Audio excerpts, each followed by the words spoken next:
নরেন্দ্র মোদী অমিত শাহ তার নিজের দলের সাংসদদের ট্রেনিং দেবার নামে ডেকে পাঠাচ্ছেন এবং ট্রেনিং কি দিচ্ছেন সেটা তো বাইরে জানা যাচ্ছে না। কিন্তু এত বছর পর 10 বছর 11 বছর হয়ে গেল, তারপরে হঠাৎ সাংসদদের ডেকে কি ট্রেনিং তিনি দিতে চান বা তারা দিতে চান সেটা কিন্তু রহস্যময় ব্যাপার।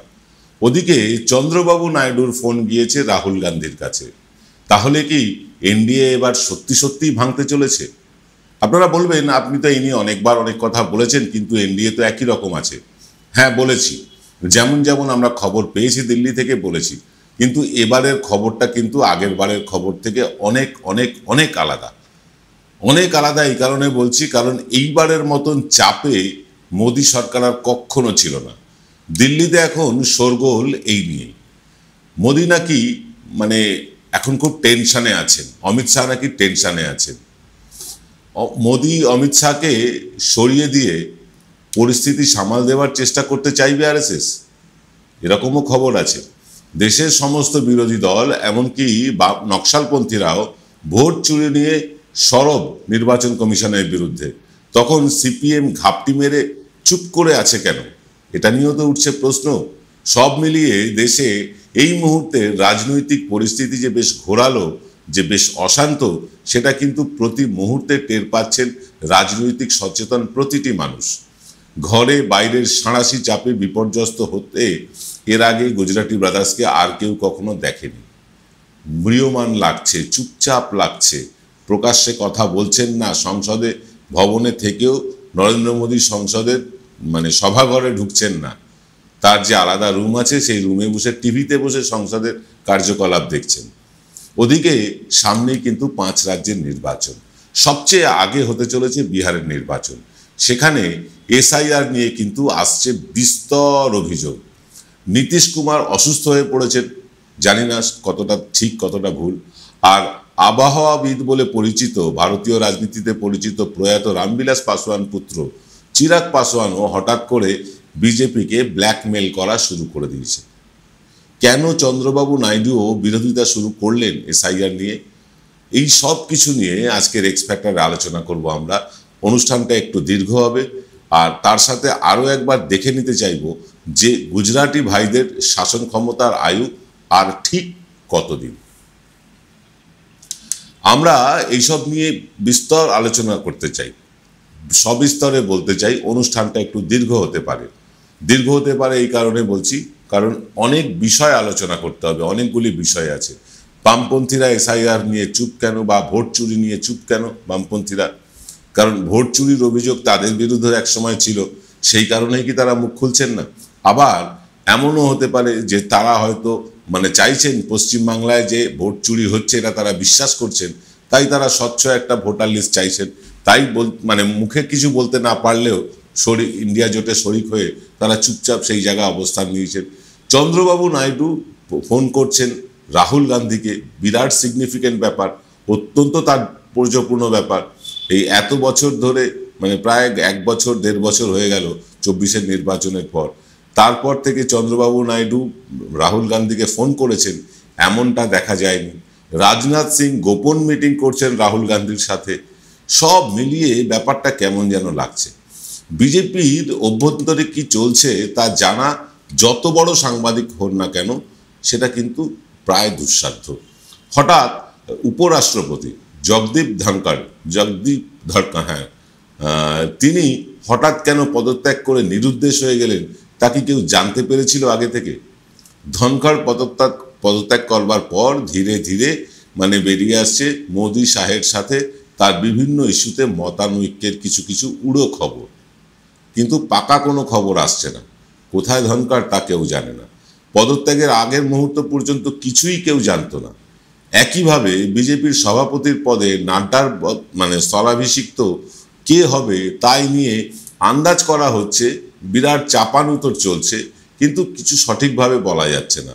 আদৌ মোদী শাহের কট্টর বিরোধী বলে পরিচিত যোশী সভাপতি হবেন, নাকি 75 পার হয়ে মোদীর মার্গদর্শক হয়ে থাকবেন, তা নিয়ে নানা স্পেকুলেশন চলতে পারে বিভিন্ন টেলিভিশন চ্যানেলে, বিভিন্ন ইউটিউব চ্যানেলে। কিন্তু হলফ করে নিশ্চিত করে কেউ কিছু বলতে পারছেন না। তবে বিজেপির অভ্যন্তরে একটা ঝড় উঠেছে এটা কিন্তু পরিষ্কার হয়ে গেছে সবার কাছে। মানে সব যে আর চাঙ্গাসি নেই সেটা কিন্তু বোঝাই যাচ্ছে।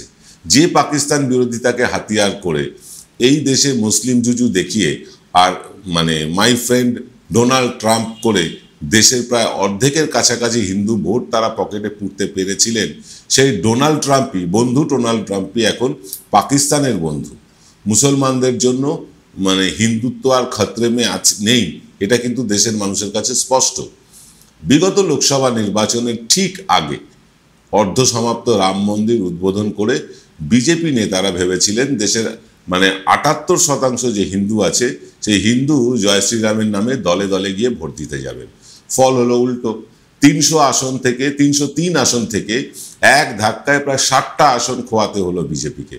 রামের কৃপা বিজেপি পেল না, গড়তে হয়েছে গঠবন্ধনের সরকার, তাও আবার ওই পল্টুরাম, নীতিশ কুমার, চিরাগ পাসওয়ান আর ওই চন্দ্রবাবু নাইডুদের নিয়ে। অতি বড় বিজেপি, অতি বড় মোদী সমর্থকও এই ৩ জন নেতাকে রাজনৈতিকভাবে বিশ্বাস করে এটা কিন্তু কেউ মনে করে না। এনাদের সাম্প্রতিক ভাবগতিকও মোটেও সুবিধাজনক লাগছে না।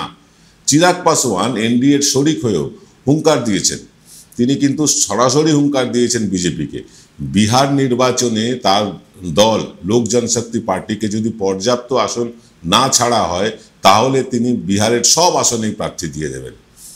আর তাকে এই কাজ করতে হলে আগে এনডিএ ছেড়ে বেরিয়ে আসতে হবে। একদিকে কেন্দ্রীয় মন্ত্রিসভার মন্ত্রী থেকে বিজেপির নেতাদের সাথে, মন্ত্রীদের সাথে গা ঘষাঘষি করে বসবেন, আর অন্যদিকে সেই বিজেপির বিরুদ্ধে বিহার নির্বাচনে লড়বেন। এর দুটো কি একসাথে হয়? হয় না, মানুষের কাছে সেটা বিশ্বাসযোগ্যও হবে না। এরপরে আসবো নীতিশ কুমার আর চন্দ্রবাবু নাইডুর কথাতেও, কিন্তু তার আগে আমাদের একটা নিতে হবে ছোট্ট বিরতি। বিরতির পর ফিরবো নীতিশ কুমার, চন্দ্রবাবু নাইডু, সিপিএম এর অবস্থান নিয়ে। ফিরছি বিরতির পর। Welcome to the world of civil business. A Bengali business personality and the most successful business group, Roy Construction Group of companies, now coming Sarib, West Bengal. Mr. Anup Roy, the managing director of the Roy Construction Group company, ready to serve his native land, the mother Bengal.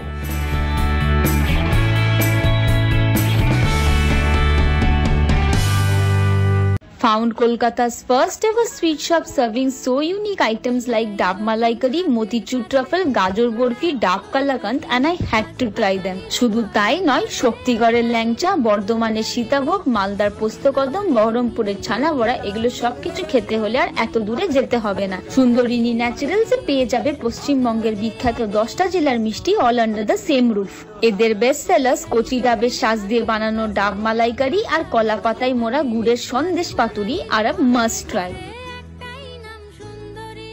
জয়গুরু রত্নভান্ডার জ্যোতিষীমা, এখানে gold medallist জ্যোতিষী বসেন। High কোয়ালিটির আসল গ্রহরত্ন সবচেয়ে কম দামে এখানে পাওয়া যায়। স্থান বেলঘড়িয়া, রানী পার্ক, বটতলা, 2 নম্বর রেলগেটের নিকটে। 9681345722 এবং 9007778922। ফিল্ম বিরতির পর আপনারা দেখছেন বিশ্বজোড়া বাঙালির আওয়াজ এনকে ডিজিটালের প্রভাতী সম্প্রচার থার্ড আই। নীতিশ কুমারের হাল সবচেয়ে খারাপ বিহারে। এই মুহূর্তে দাঁড়িয়ে নীতিশ কুমারের হাল সবচেয়ে খারাপ। 242 আসনের বিহার বিধানসভা নির্বাচনে নীতিশ কুমারের দল মানে ইউনাইটেড জনতা দল, ইউনাইটেড জেডিইউ মেরে কেটে খান 30 মতন আসন পেলেও পেতে পারে, এমনটা বলছেন সকলে। যারা যারা সমীক্ষা করেছেন তারা প্রত্যেকে বলছেন যে 30টার বেশি আসন নীতিশ কুমার কিছুতেই পাবেন না। বিজেপি 100 আসনে প্রার্থী দিতে চলেছে। যদি বিজেপি সর্বকালের সেরা ফলও করে বিহারে, তাহলেও 60% মতন আসন তারা পেতে পারে। অর্থাৎ বিজেপির 60টি এবং নীতিশ কুমারের 30টি, সব মিলিয়ে সংখ্যাটা কিন্তু 90, বড় জোর 100 হতে পারে। ওদিকে ফিগার হচ্ছে 122। সেক্ষেত্রে চিরাগ পাসওয়ানকে দরকার হবেই এনডিএ সরকার করতে। আবার চিরাগের সমর্থন পেতে হলে তার পছন্দের আসনগুলো ছেড়ে দিতে হবে। সেখানে নীতিশ কুমারের তো বটেই, বিজেপিরও বেশ কয়েকটা আসন খোয়া যেতে পারে। এদিকে প্রশান্ত কিশোরের দল জনসুরাজ পার্টি কিন্তু সব রাজনৈতিক দলেরই কিছু কিছু করে ভোট কাটবেন। তারা কটা আসন পাবে এই মুহূর্তে সেটা এক্ষুনি বলা সম্ভব হচ্ছে না, কারণ তা হলেও বলা সম্ভব না গেলেও তিনি যেভাবে বিহারের উন্নয়নের বিকল্প মডেল দেখাচ্ছেন, তাতে কিন্তু শিক্ষিত যুব সমাজের একটা বড় অংশ এবং গ্রামের দলিত মানুষেরা প্রশান্ত কিশোরের কথায় বেশ প্রভাবিত হয়েছে, এটা কিন্তু বোঝা যাচ্ছে। মোট কথায় এইবার বিহারে ক্ষমতায় আসা প্রায় অসম্ভব মনে হচ্ছে এনডিএর পক্ষে। এসআইআর যেভাবে জোড়াতালি দিয়ে করা হচ্ছে, তাতে আরো অনেক গড়মিল সামনে আসবে বলে মনে হচ্ছে, যেটা মানে বিহারে বিজেপির পক্ষে কিছুতেই যাবে না। তবে বিহারে যদি এনডিএ জোট ক্ষমতায় আসতে না পারে, তাহলে নিশ্চিত প্রভাব পড়বে কিন্তু কেন্দ্রে। চিরাগ পাসওয়ান বা নীতিশ কুমারের মতন লোক ক্ষমতাতেই থাকতে চান, তারা ক্ষমতা পেতে চান। চিরাগ বড় মন্ত্রিত্বের দাবি করে বসতে পারেন, আবার নীতিশ কুমার উপরাষ্ট্রপতি পদটাও চেয়ে বসতে পারেন। এইসব দাবি বিজেপির পক্ষে কতটা মেনে নেওয়া সম্ভব হবে তা কিন্তু এই মুহূর্তে বোঝা যাচ্ছে না। তবে আমরা চন্দ্রবাবুর কথাও বলতে চাই। চন্দ্রবাবু নাইডু তিনি ফোন করছেন রাহুল গান্ধীকে, খুব মানে তাৎপর্যপূর্ণ ব্যাপার। ফোনে কি কথা হয়েছে সে কথা আমরা সত্যিই জানি না, তবে রাহুল গান্ধীকে ফোন করে তিনি রাহুল গান্ধীর শরীর স্বাস্থ্যের খবর নেবেন বা রাহুল গান্ধী কোন ব্র্যান্ডের টি শার্ট পরছেন সেসব জানবেন তা তো নয়, নিশ্চয়ই রাজনৈতিক কথাই হবে। এটা কিন্তু বিজেপিকে দুশ্চিন্তায় ফেলেছে। বিজেপি তাদের সমস্ত সাংসদকে, তাদের যে 240 জন সাংসদ আছে, প্রত্যেককে দিল্লিতে ডেকে পাঠিয়েছে ট্রেনিং দেওয়ার নাম করে। আসলে তাদেরকে বিজেপি কিন্তু সাবধান করতে চাইছে। বিজেপির মধ্যেও কিন্তু ওই 240 জনের মধ্যে অন্তত পক্ষে 40-45 জন আছে যারা এই মোদি অমিত শাহের ফ্যান নন, তারা নীতিন গডকরির ফ্যান, এটাও আছেন। সে নিয়েও পরে বিস্তারিত বলবো। তবে আমরা এইসব কিছু বলার আগে বিজেপির একটা আভ্যন্তরীণ লড়াইটা যে চলছে, যে চাপানুতর চলছে বিজেপির ভেতরে, সেটা বলতে চাই। আরএসএস চাইছে যোশীজি হন বিজেপির রাষ্ট্রীয় সভাপতি। যেদিন যোশীজি সভাপতি হবেন, লিখে রাখুন, সবার আগে মন্ত্রিত্ব ছাড়বেন অমিত শাহ। আমাদের সহযোগী সম্পাদক সুমনবাবু এ নিয়ে বিস্তারিত বলেছেন। কেন বলেছেন আপনারা জানেন। কারণ যোশীজি যতই পার্টির অনুগত বা কৃতজ্ঞ হয়ে থাকুন না কেন, তার যৌনকেচ্ছা সিডি এই অমিত শাহ ফাঁস করেছিলেন বলে তিনি মনে করেন। তাই সভাপতি হিসাবে নাড্ডাকে যেমন রবার স্ট্যাম্প বানিয়ে রেখেছেন অমিত শাহ, যোশীজিকে কিন্তু সেভাবে কিছুতেই রাখতে পারবেন না। এটা পরিষ্কার বলে দিচ্ছি। একটা কনফ্লিক্ট হবেই।